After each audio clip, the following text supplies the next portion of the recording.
Fue un día triste en el sentido de que la democracia de esta región vivió un día en el que un medio público como en el que estamos no retransmitió el debate. Y eso para la democracia fue un día absolutamente negro. Nosotros solicitamos la retransmisión del debate porque creemos que un medio público como la televisión pública en la que estamos debería servir, como dice la ley de su creación, al pueblo extremeño. Permítame que por lo menos yo pueda decir que para nosotros, para los socialistas, fue un día triste. La televisión pública debería haber emitido el debate y no lo hizo. Y además quiero solidarizarme con el comité de empresa de Canal Extremadura Televisión.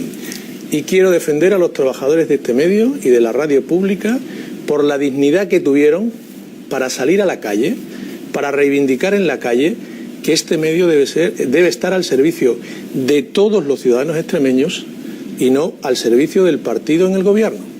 Yo he sido testigo cómo esta casa y este programa ha interrumpido la programación para dar en directo ruedas de prensa de dirigentes, de responsables del gobierno.